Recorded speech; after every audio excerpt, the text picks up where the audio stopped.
भारत 30 तारीख से लेकर 10 तारीख के बीच में एक युद्ध अभ्यास करने जा रहा है।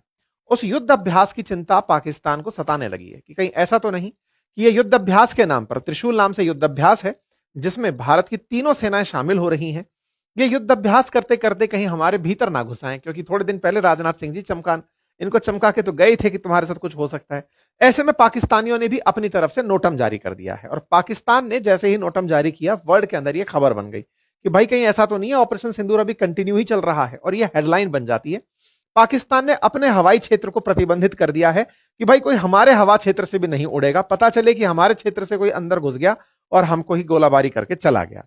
इस पूरी घटना को डिटेल में समझेंगे, त्रिशूल नाम का जो युद्ध अभ्यास है उसे समझेंगे, इसके महत्व को समझेंगे, और समझेंगे कि भारत पाकिस्तान के बीच में क्या टेंशन बढ़ने की उम्मीदें हैं या केवल माहौलबाजी है, या फिर अफगानिस्तान का साथ देने के लिए भारत कुछ ऐसा तो कर नहीं रहा कि उधर से अफगानिस्तान पाकिस्तान के ऊपर कोई अटैक प्लान कर रहा हो। भारत की तरफ से तीनों सेनाएं मिलकर के युद्ध अभ्यास कर रही हैं जिसका नाम त्रिशूल है। हमारी जल से, हमारे नभ से, हमारी थल से तीनों सेनाएं जुड़ करके संयुक्त रूप से आपस में एक दूसरे के साथ समन्वय कैसा रहे, इसके लिए ट्राइलेटरल एक्सरसाइज कर रही हैं। तीनों मिलकर के एक्सरसाइज कर रही हैं। ट्राई सर्विस एक्सरसाइज है, और यह एक्सरसाइज एक्सरसाइज जो है वो अक्टूबर 30 से शुरू होकर के 10 नवंबर तक चलने वाली है। राजस्थान के जैसलमेर बॉर्डर से लेकर के गुजरात के रण ऑफ कच्छ बॉर्डर तक। कच्छ जहां है उसके सामने ही अरब सागर है, तो अरब सागर है तो समुंदर है, तो समुंदर में तैनात रहेंगी उस समय पर हमारी नेवी, हवा में तैनात रहेगी एयरफोर्स, और जमीन पर हमारी तैनात है सेना। हमारी तैनाती के चलते पाकिस्तान ने उससे 2 दिन पहले ही अपने आसमान में नोटम जारी कर दिया कि देखो ये लोग तो आ रहे हैं, हम 2 दिन पहले से तैयारी कर लेते हैं कि अगर इस क्षेत्र में कोई भी गतिविधि दिखे तो पाकिस्तानियों सचेत रहना, भारत वाले अंदर आ सकते हैं। कहां अंदर आ सकते हैं? रण ऑफ कच्छ के अंदर घुस सकते हैं, ऐसा पाकिस्तानियों ने अपने आप को आदेशित किया है। अब ये नोटम नोटम शब्द जो चल रहा है ये क्या है? नोटम, मैंने तो पहले भी आपसे कहा कि नोटिस टू एयरमैन है, लेकिन असल मायने में ये सबको सूचित करने जैसी चीज है कि भाई साहब यहां पर हम कुछ कर रहे हैं। इस तरफ मिसाइल चलाएंगे तो सचेत रहना कि मिसाइल दिख सकती है, हम इस तरफ से कुछ बंबार्डमेंट करेंगे तो सचेत रहना हेलीकॉप्टर उड़ेंगे, हवाई जहाज उड़ेंगे। इस तरह की जानकारी देना नोटम होता है। तो त्रिशूल नाम से हमारी ये युद्धाभ्यास होने जा रहा है, जिसकी खबर 26 अक्टूबर को जब पब्लिक हुई कि भारत की तीनों सेनाएं मिलकर के ट्राइलेटरल एक्सरसाइज करेंगी, तो यह खबर अंतरराष्ट्रीय खबर बनती चली गई। G20 से पहले भी भारत ने पाकिस्तान चाइना बॉर्डर पर इस त्रिशूल नाम की ट्राइलेटरल एक्सरसाइज को किया था। तीनों सेनाओं की जो संयुक्त अभ्यास है इसको किया था, ट्राई सर्विस एक्सरसाइज को किया था। इस बार के नोटम में खास यह रखा गया है कि 28,000 की फीट तक भी हमारे विमान रह सकते हैं, यह नोटम में दिया गया है। अर्थात सचेत किया गया है कि 28,000 की फीट तक भी आप कोई ना कोई गतिविधि होते देख सकते हैं। अच्छा, अब एक बार के लिए भारत पाकिस्तान के बॉर्डर को समझ लीजिए। जैसा मैंने आपसे कहा, पाकिस्तान का सिंध और भारत का गुजरात, इसके बीच में एक जगह है जिसका नाम है सरक्रीक। इसे लेकर लंबा विवाद रहा है। हमने इस क्षेत्र पर आपको पहले भी एक सेशन बताया हुआ है।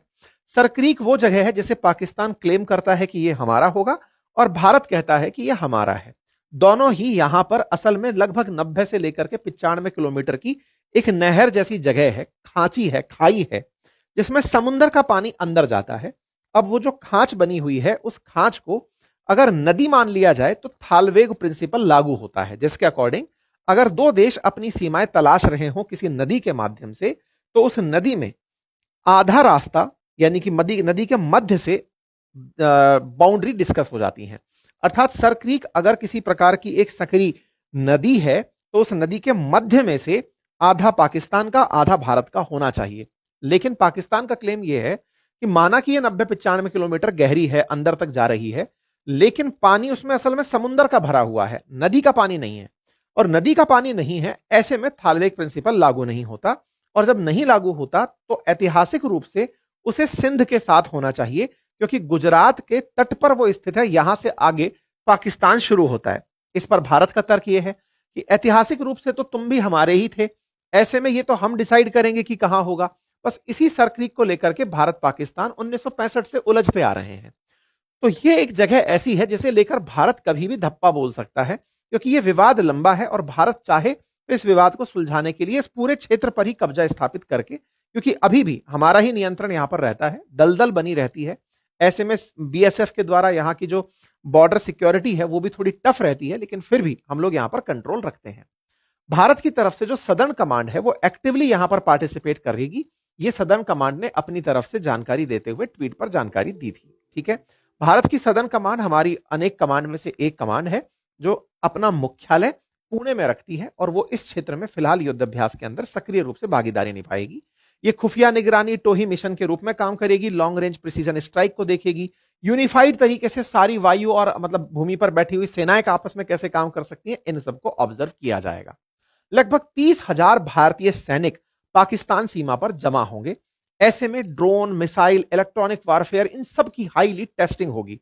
भारत की तरफ से पिनाका हो, तेजस हो, ध्रुव हेलीकॉप्टर हो, K9 वज्र हो, ये सब यहां पर तैयार रहेंगे। तो यानी कि युद्ध अभ्यास अपने आप में किसी युद्ध से कम नहीं होगा। अक्सर यह माना जाता है कि युद्ध अभ्यास होता भी युद्ध की तैयारी ही है, मतलब एग्जैक्टली वो युद्ध में भी कन्वर्ट हो सकता है। ऐसा 2001 के अंदर जब दिसंबर 2001 में भारत की संसद पर हमला हुआ था, उस समय भी यह कहा गया था कि भारत ने ऑपरेशन पराक्रम चलाया था, जो ऑलमोस्ट पाकिस्तान पर हमला करने के लिए ही था, लेकिन बस हम पीछे हट गए। ऐसा बहुत बार हुआ है, भारत ने पाकिस्तान पर हमला करने के लिए युद्ध अभ्यास जैसी भूमिका पूरी सजाई है, लेकिन लास्ट मोमेंट पर कोई बिचौलिया आकर के समझौता करा दिया और हम लोग पीछे खड़े हो गए। बिल्कुल वैसा होता आया है। अभी हाल ही में जैसा आपने देखा था कि रूस बिल्कुल यूक्रेन बॉर्डर पर युद्ध अभ्यास किया था, बिल्कुल वैसे ही किया था जैसे यूक्रेन पर पहले कब्जा करने के लिए उसने किया था। बिल्कुल वैसा ही मोमेंटम था, लेकिन लास्ट टाइम पे पीछे हट गया। यानी कि एक तरह से टेस्टिंग की जाती है कि अगर ये रियलिटी हो तो आप सब लोग किस तरह से कोऑर्डिनेट करेंगे, किसको क्या मोर्चा संभालना है।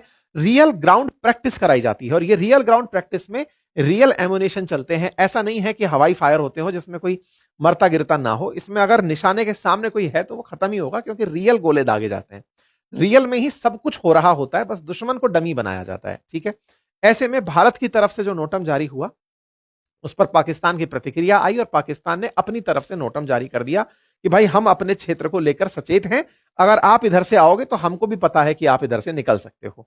भारत की पाकिस्तान की चेतावनी पर हमने ऑलरेडी आज इसी महीने में एक सेशन किया था, तो उसी क्रोनोलॉजी में इसे देखा जा रहा है, क्योंकि राजनाथ सिंह जी यहां पहुंच करके कहे थे कि अगर सरक्रीक इलाके में पाकिस्तान की ओर से कोई भी हिमाकत की गई तो उसे करारा जवाब मिलेगा, उसका इतिहास और भूगोल दोनों बदल दिया जाएगा। तो बस इसी तरह से लोग इसे कंटिन्यूटी में देख रहे हैं कि कहीं ऐसा तो नहीं कि भारत सरक्रीक विवाद को आज सुलझाने की तैयारी कर रहा हो, जिसे पाकिस्तान को भनक लग गई हो। भारत तो कहता ही आया है कि ऑपरेशन सिंदूर जारी है, भारत की नेवी भी इस पार पूरी तरह तैयार बैठी है। और तो और भारत के प्रधानमंत्री अभी आईएनएस विक्रांत पर जाकर आए हैं और आईएनएस विक्रांत पर जब वो पहुंचे तो उन्होंने विक्रांत के माध्यम से पाकिस्तान को चुनौती भी दी।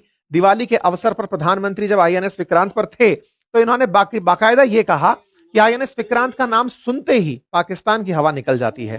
तो ऐसे में भारत की नेवी, भारत की एयरफोर्स, भारत की थल सेना, सब लोग अगर तैयार हैं और युद्ध अभ्यास ऐसे समय पर हो रहा है जब कुछ दिन पहले राजनाथ सिंह जी धमका कर आते हैं, भारत के प्रधानमंत्री दिवाली पर जाकर आते हैं, बैक टू बैक आप युद्ध अभ्यास कर लेते हैं, तो पाकिस्तानियों में इतना ही दम है, वो डर जाते हैं।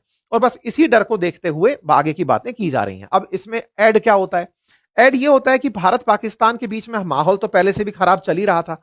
अफगानिस्तान ने रहा सहा कसर पूरा कर दिया। पाकिस्तान तो ये मान ही रहा है कि अफगानिस्तान भारत की शह पर पाकिस्तान से झगड़ा कर रहा है। अभी रिसेंट डेज में कुछ हुआ भी ऐसा कि पाकिस्तान और अफगानिस्तान में रिश्ते जो बिगड़े, उसमें अफगानिस्तान ने वैसा ही स्टेप उठाया जो भारत ने उठाया था। भारत ने जैसे इंडस वाटर को रोकने का काम किया, ऐसे ही अफगानिस्तान ने भी अपनी तरफ से पानी रोकने का काम कर दिया। यानी कि दोनों बिल्कुल सेम तरह की प्लेलिस्ट पर काम कर रहे हैं। अफगानिस्तान ने अपने यहां पर एक कुनार रिवर है जिसका लगभग 80% पानी पाकिस्तान को जाता है, उसको रोकने का निर्णय ले लिया। बोले साहब हम इस पानी को रोकेंगे, हम अपना डैम बनाएंगे और इससे अपने क्षेत्र में खेतीबाड़ी करेंगे। तो ये बात अपने आप में पाकिस्तानियों को लगती है कि यार तुम तो सेम वही ड्रिल कर रहे हो जो भारत कर रहा है। साथ ही साथ पाकिस्तान में अब जो आतंकवादी जो तालिबान के थे, तहरीके तालिबान के, वो भी सक्रिय हो गए हैं। अब उन्होंने कई मोर्चों पर, जैसे खैबर जैसी जगह पर, उन्होंने इस तरह से रोड पर नाकेबंदी करना शुरू कर दिया है, अपनी तरह से टेरिटरी को कंट्रोल में ले लिया है। यानी पाकिस्तान के एक क्षेत्र में ऑलरेडी टीटीपी अफगानिस्तान बॉर्डर पर सक्रिय होकर पाकिस्तानी फोर्सेस को भगा चुकी है। इससे पाकिस्तानियों को लग रहा है कि अफगानिस्तानियों को और ज्यादा एंट्री देने के लिए भारत ध्यान बटा रहा है कि भारत इधर से कुछ सक्रिय भूमिका निभाएगा, पाकिस्तान की सेना इधर की तरफ काम करेगी और उधर से टीटीपी मतलब अफगानिस्तान से पाकिस्तान के अंदर एंट्री कर जाएगी। तो ये पाकिस्तानियों को एक डर सता रहा है। खैर जो भी है, पाकिस्तान को तो वैसे भी बहुत सी मुसीबतें बलूचिस्तान के लोगों से हैं, टीटीपी से हैं, और उन्हें पता है कि ये लोग अपना हक मान कर रहेंगे और मांग कर रहेंगे। कुल मिलाकर पाकिस्तान को अमेरिका की शह से भारत के साथ कुछ झगड़ा होता है तो कुछ फायदा जरूर होता है, लेकिन फिलहाल के लिए पाकिस्तान के लिए ये ऑपरेशन पराक्रम, ये ऑपरेशन त्रिशूल, कहीं त्रिशूल ही ना लगा दे, ये फिलहाल के लिए पाकिस्तानियों की चिंता हो सकती है। बाकी आप लोग इस विषय पर क्या सोचते हैं, अपनी राय जरूर कमेंट बॉक्स में बताइएगा। चैनल पर नए हैं तो सब्सक्राइब कर लीजिए, साथियों से इसे अवश्य साझा करिए। बहुत बहुत धन्यवाद।